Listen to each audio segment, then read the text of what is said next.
Archie Atienza to come up here on stage and join Mr. Santa Maria in the unveiling of the Philpost Nativity stamp and hand over of presentation frames. Alright. Okay, samahan niyo akong magbilang, everybody. Okay, let's all count.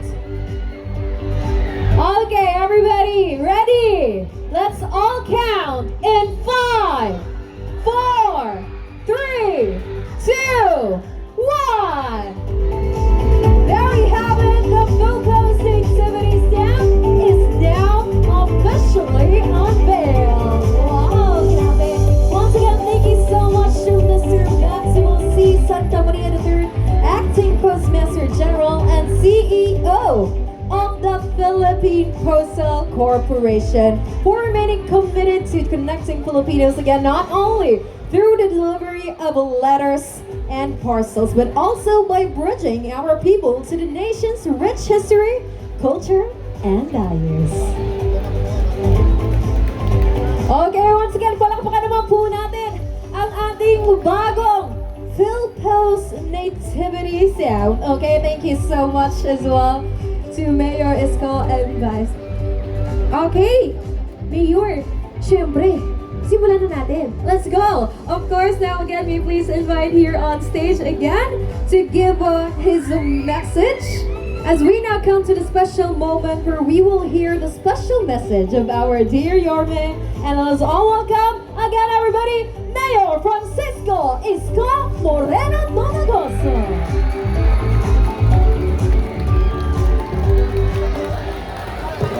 Ay, maupo po kayo. Magandang gabi. Una, salamat sa Diyos. Sana hindi umulan. Wala akong bituin. Pero mamaya, pagbukas natin ng ilaw, kikis na pa mga ilaw na para bang bituin sa lungsod ng Maynila. Sa ating Philpost Postmaster General, thank you very much. Napaka-sweet naman nila. Talagang dito nila ginawa sa lungsod ng Maynila itong ating stamp, no? Nativity stamp. Thank you very much. Palakpakan natin ang Philpost. Sa ating Vice Mayor Chi Atienza, mga konsyal ng Maynila, at mga bisita namin sa iba't ibang pribado sektor, at ang ating nanalong congressman pero hindi pa nakaupo, Congressman Joey Uy. Binoto ng tao. Congratulations sa iyo. Ako naniniwala sa mga taga 6th District, ikaw ang congressman ng taong bayan. Sa ating pong DOT family na nandito at iba pang ahensya ng gobyerno sa nasyonal, at sa mga kabataan, mga nanay, tatay, at magandang gabi sa inyong lahat. Ayaw ko ng pakahabaan kasi mas gusto ko buksan muna yung ilaw. At makita nyo na yung sandwich. Sandwich ba yun? Saka Jejun. Ayun, mukhang inaabangan ng mga kabataan.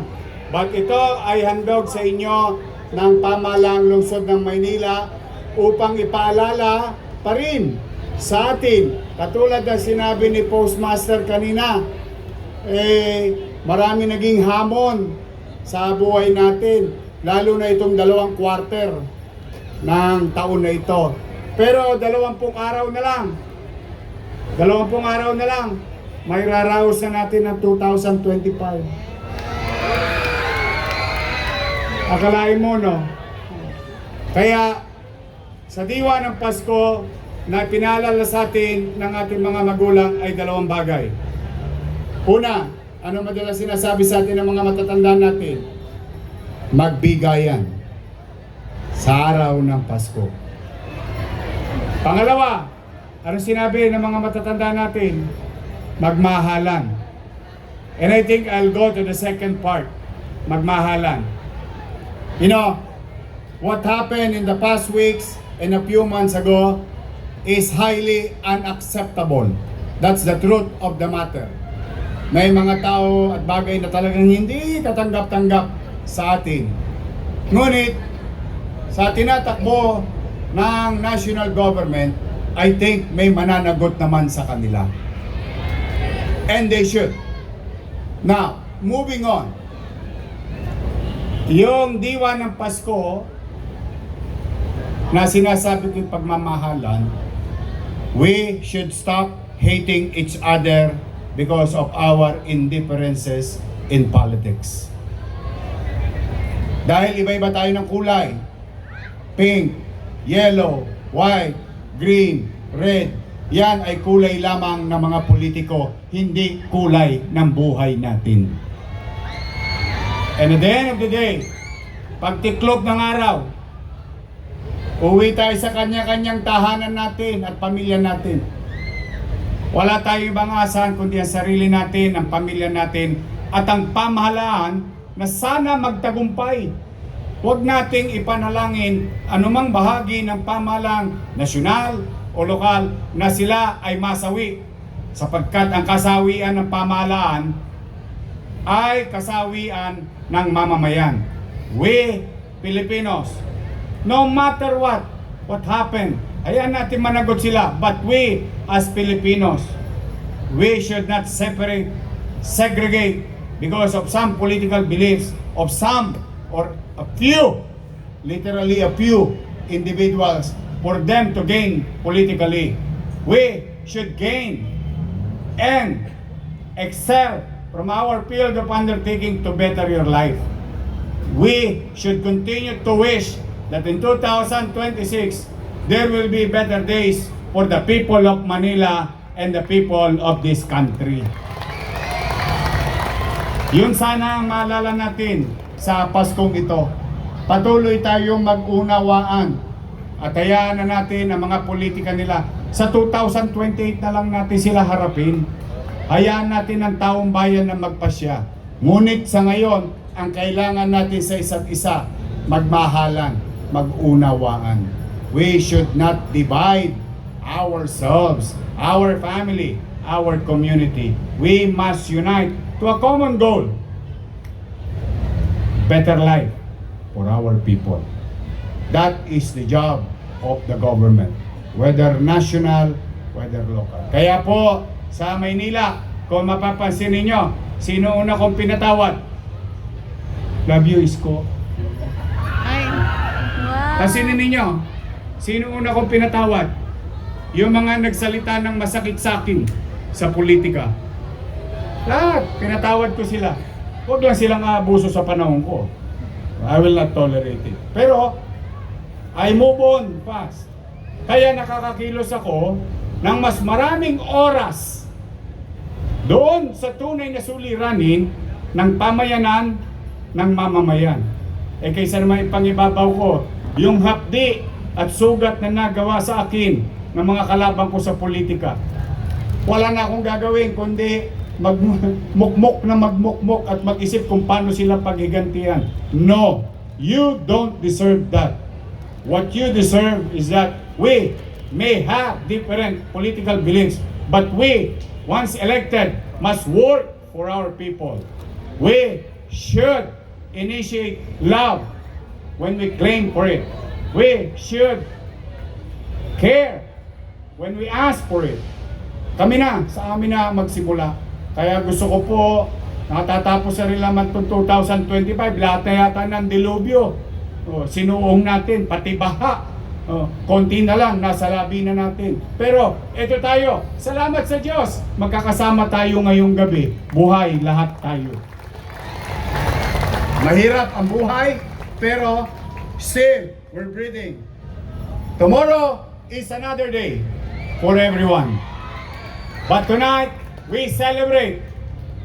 We always remember yung payo sa atin ng ating mga magulang. Pagbibigayan, pagmamahalan, diwa ng Pasko, dito sa Maynila at sa bawat Pilipino. Kaya po sa inyong lahat, pumanatag naman kayo, bagamat tayo tumutukod at said na said, huwag kayong mag-alala, magsisinop ako, pipilitin kong magbuti na maitawid ang 25 para sa 26 sana gumaanggang naman ang pamumuhay natin. So Merry Christmas! Happy New Year! At pagpalain nawa kayo ng pong may kapal. Sabay-sabay! Manila! God first. Thank you.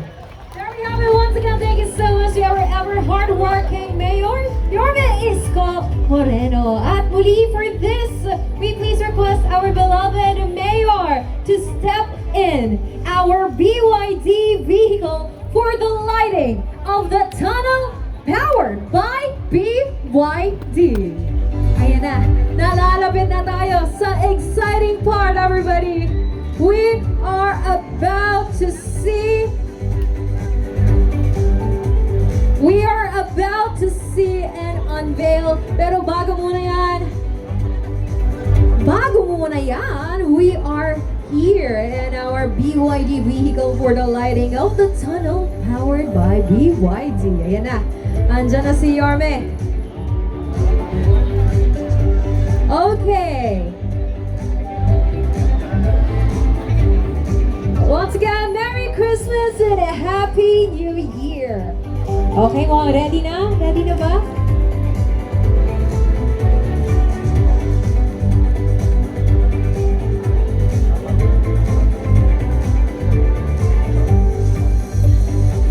Well, there you have it! Bukas na po ang ating tunnel under the Christmas tree, which is powered by BYD cars. And of course, eto na!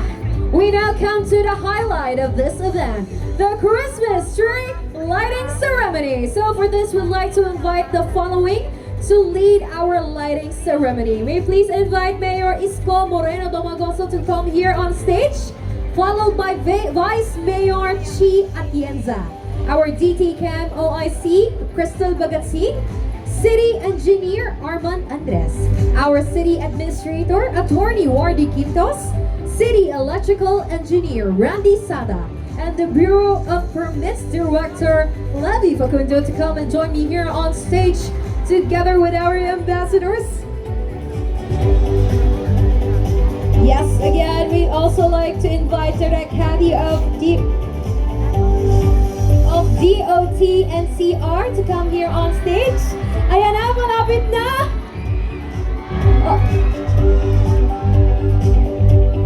Also, please invite Mr. Mark Anthony of Converge to come here and join us with the official Christmas tree lighting.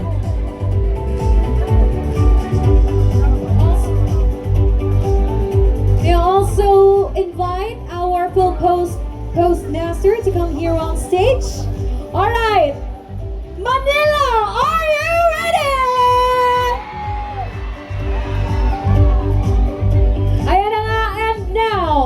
The moment that we've all been waiting for. Please, everybody, stand up and get ready to light up our Christmas tree. Mga Manileño, sabay-sabay po tayong magbilang in 10, 8, 7, 6, 5, 4, 3, 2, 1. Merry Christmas and Happy New Year!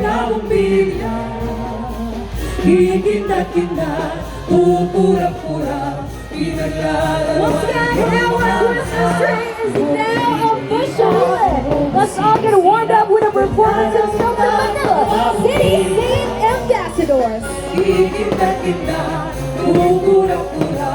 Pinaglalaroan ng mga mata, iba't iba, kalabuti, ating isabi sa puno, buhusan ng mga puno, ang bakat,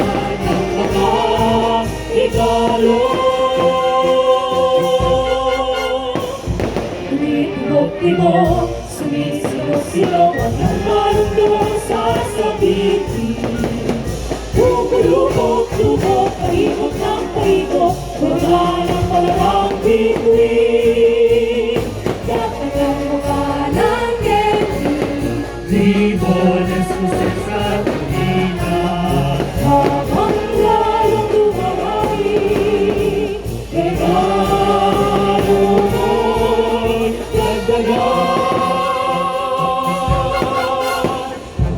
Umiibok-ibok, sumisingot-sinok ang alon mo.